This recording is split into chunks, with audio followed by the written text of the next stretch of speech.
샬롬, 말씀 읽어주는 김기웅 목사입니다. 오늘도 기대하는 마음과 사모하는 마음을 가지고 하나님의 말씀 함께 읽겠습니다. 열왕기상 21장 1절부터 10절까지의 말씀입니다. 설상가상으로 그 후에 이런 일이 있었다. 이스라엘 사람 나봇이 이스라엘의 포도원을 가지고 있었는데 그 포도원은 사마리아 왕 아합의 왕궁과 붙어 있었다. 하루는 아합이 나봇에게 말했다. 내가 텃밭으로 쓰려고 하니 그대의 포도원을 내게 넘기시오. 포도원이 궁 바로 옆에 있어 아주 편할 것이오. 대신 내가 그대에게 훨씬 좋은 포도원을 주겠어. 그대가 원한다면 그 값을 돈으로 치를 수도 있어. 그러나 나봇이 아합에게 말했다. 절대로 안 됩니다. 오 하나님, 저를 도우소서. 이것은 집안의 농지이니 절대로 팔 수 없습니다. 아합은 마음이 몹시 상한 채 왕궁으로 돌아갔다. 이스라엘 사람 나봇이 내 집안의 유산을 절대로 왕께 넘기지 않겠습니다 라고 한 말에 기분이 몹시 상했던 것이다. 그는 자리에 누워 얼굴을 베개에 묶고는 먹지도 않았다. 그의 아내 이세벨이 와서 물었다.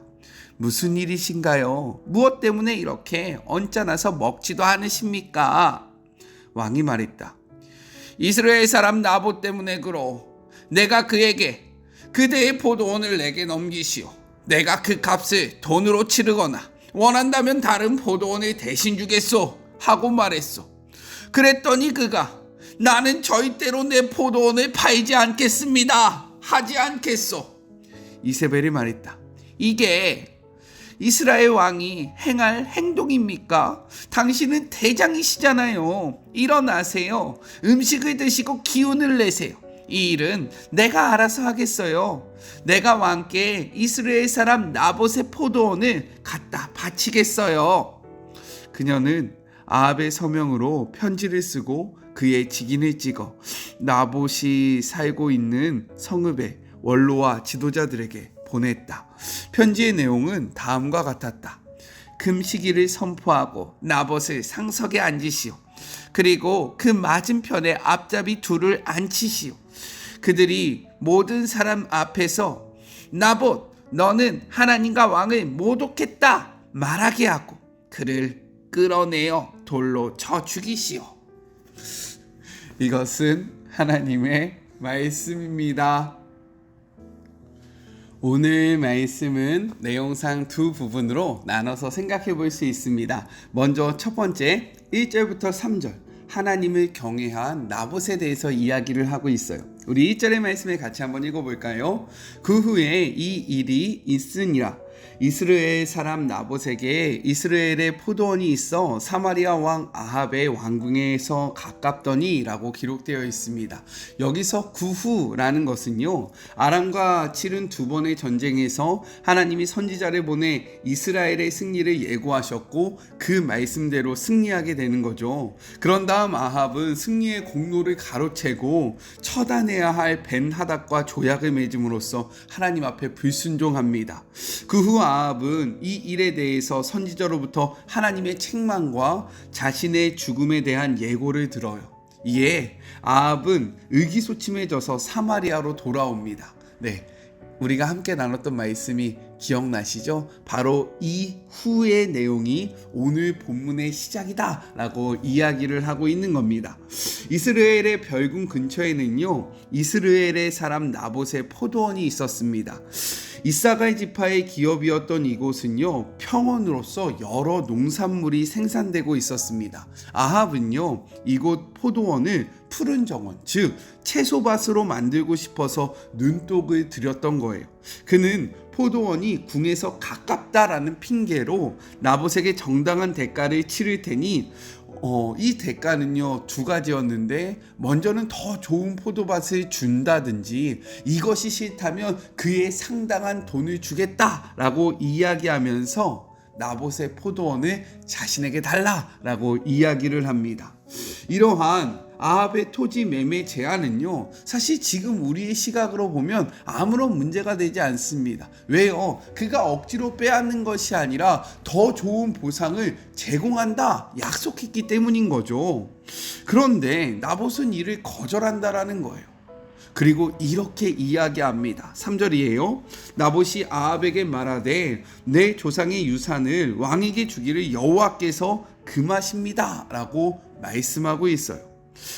이렇듯 하나님은요, 이스라엘 백성 간의 땅을 영원히 매각하는 것을 율법으로 금지하셨습니다. 레위기 25장 23절의 말씀 같이 한번 읽어볼까요?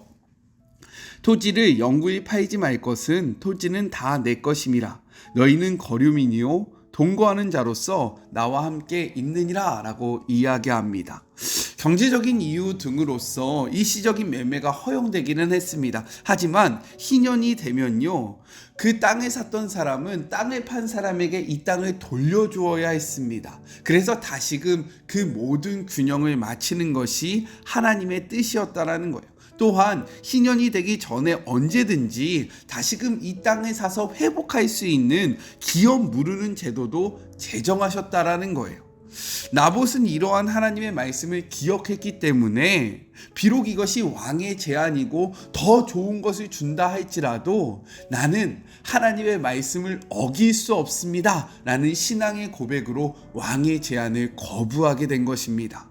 반대로 아합은 하나님이 제정하신 기업의 의미와 그가 명령한 규례를 가볍게 여김으로써 자신 눈에 보기 좋은 나봇의 포도원을 자신의 기업으로 삼고 싶었다라는 거예요.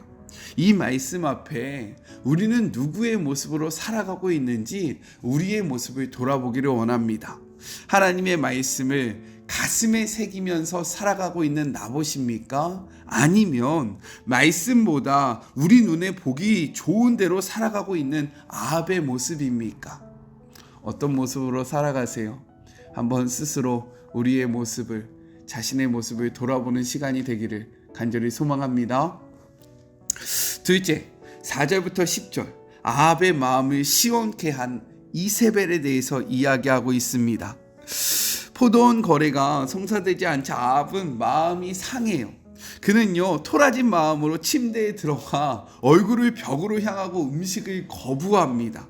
이세벨은 아합이 대체 무슨 일로 밥도 안 먹고 침울해져 있는지 묻게 되는 거죠. 이에 아합은 포도원 사건을 이야기해요. 그런데 그는요, 자신이 한 행동 무엇입니까? 내가 충분히 보상한다라고 했던 그 일은 장황하게 설명하면서 나봇이 이것을 거절한 이유에 대해서는요, 이야기하지 않는다라는 거죠. 즉 자신은 합당했고 그는 자신의 호의를 거절했다라는 것을 부각시켜서 이야기를 하고 있는 겁니다.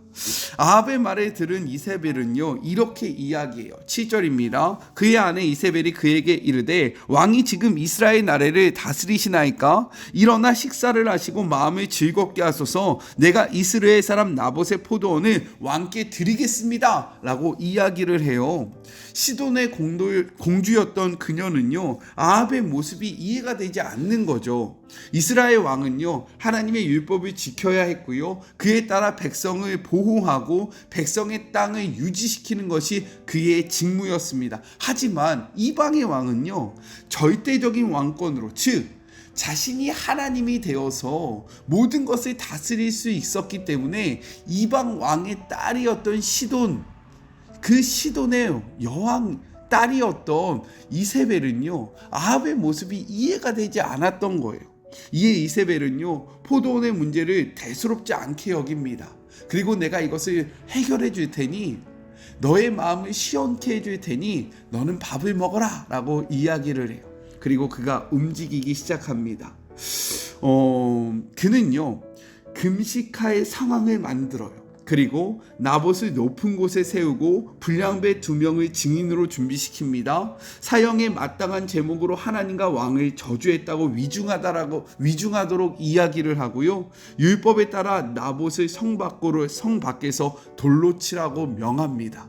이것은 무엇입니까? 이세벨은요, 나봇이 포도원을 지키려고 했던 그 하나님에 대한 율법은 업신여긴 채, 무시한 채 나봇을 모함으로 죽이려고 할 때에는 오히려 하나님의 율법을 적극적으로 사용하고 있다라는 거예요. 이렇게 이세벨은요, 아합이 해결하지 못하는 문제를 해결할 만큼 결단력과 지략이 있었던 여인이었다라는 거예요. 문제는 이러한 능력을 하나님이 아닌 자신의 만족을 위해서 사용했다라는 것이고요, 하나님의 말씀에 순종하기보다는 유익을 위해서 하나님의 말씀을 이용하는 여인이었다라는 겁니다. 우리는 어떠합니까? 우리의 능력을 무엇을 위해서 사용하고 계세요? 하나님이 우리에게 주신 많은 그러한 은사들이 있을 겁니다. 이 은사를 어떻게 사용하고 계십니까? 혹시 이세벨과 같이 자신의 만족을 위해서 사용하고 있지는 않습니까? 또한 우리는 하나님의 말씀에 순종하는 자입니까? 아니면 우리의 만족과 유익을 위해서 하나님의 말씀을 이용하는 자입니까? 이세벨의 모습을 통해서 우리의 삶의 모습은 어떠한지 진지하게 그리고 정직하게 돌아보고, 이세벨의 모습과 같은 삶의 모습이 있다면 그 모습에서 돌이키는 우리 모두가 되기를 간절히 소망합니다. 우리 같이 기도할까요? 하나님, 나봇은 하나님의 말씀을 가슴에 품고 있었습니다. 그렇기에 왕의 제안에도요, 단호하게 그를 거절할 수 있었던 겁니다. 아합도 이를 알고 있었습니다. 그러나 그는 말씀보다도 자신의 유익과 자신의 눈에 보기에 좋은 대로 살아가는 것을 앞세웠던 사람입니다. 우리는 나봇의 삶을 살아갑니까? 아합의 삶을 살아갑니까? 이세벨은요, 참 지혜가 있었던 여인입니다. 그리고 결단력도 있었습니다. 하지만 그는 이러한 능력을 자신의 만족을 위해서 사용하였습니다. 하나님의 말씀에 순종하지 아니하였고 자신의 만족을 위해서 하나님의 말씀을 이용하였습니다. 그런데 우리에게도 이세벨과 같은 모습이 있지는 않습니까? 하나님이 우리에게 주신 은사를 우리의 삶을 위해서, 우리의 만족을 위해서만 사용하고 있지는 않습니까? 또한 하나님의 말씀에 순종하기보다는 하나님의 말씀을 이용하며 살아가고 있지는 않습니까?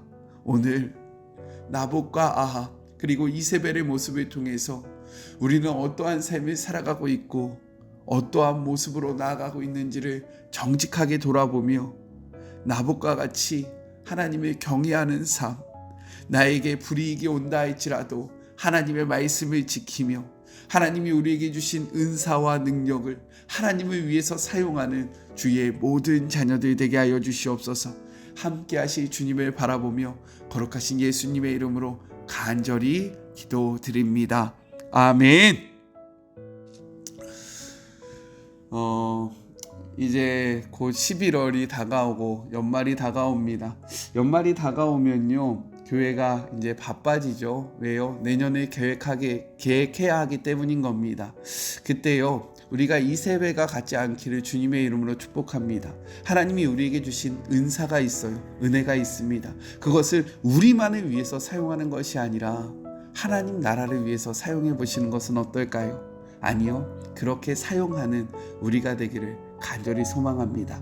저는요, 또 내일 만나도록 할게요. 사랑하고 주님의 이름으로 축복하면서 오늘 하루도 힘내세요. 우리 내일 만나요. 안녕. 오늘도 수고하셨습니다.